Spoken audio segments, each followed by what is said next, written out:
বন্ধুরা, আজকে আমার গাড়ি ভাড়া পড়েছে হর্ষিত গোসাইয়ের আশ্রমে পান্ডুয়াতে। সেখানে আজকে আমার ভাড়া। অবশ্যই ভিডিওটি তোমরা শেষ পর্যন্ত দেখো। রাস্তায় প্রচণ্ড পরিমাণে জ্যাম ছিল, এয়ারপোর্ট পেরোতে অনেক দেরি হয়ে গেছিলো।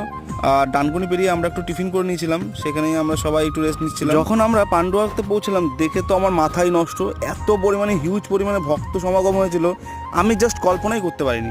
যাওয়ার খুব শখ ছিল আগে থেকে, কিন্তু হয়ে উঠে পারিনি বলে এই সুযোগটা আমি হাতছাড়া করতে ছাড়িনি।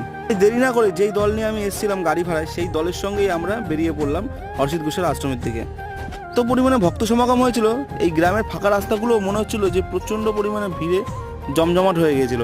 আর এখানকার পাড়ার লোকেরা যা এত পরিমাণে আতিথেয়তা করছিল, সেটা দেখে সত্যি আমি মুগ্ধ হয়ে গেছি। অনেকটা রাস্তা অতিক্রম করার পর দেখলাম যে এখানে অনেক মা বোনেরা নানান রকম ডালা সাজিয়ে ঠাকুরের উদ্দেশ্যে রওনা দিয়েছিল, যেটা দেখতে খুবই সুন্দর লাগছিল আর সব মন মুগ্ধকর লাগছিল। ওদের সঙ্গে দেরি হবে নিজে মাঠে মাঠে হেঁটে আগাতে লাগলাম। ফাইনালি দেখো আমরা মন্দিরের সামনে চলে এসেছি। এর নেক্সট পার্ট দেখতে গেলে আমাকে ফলো করো।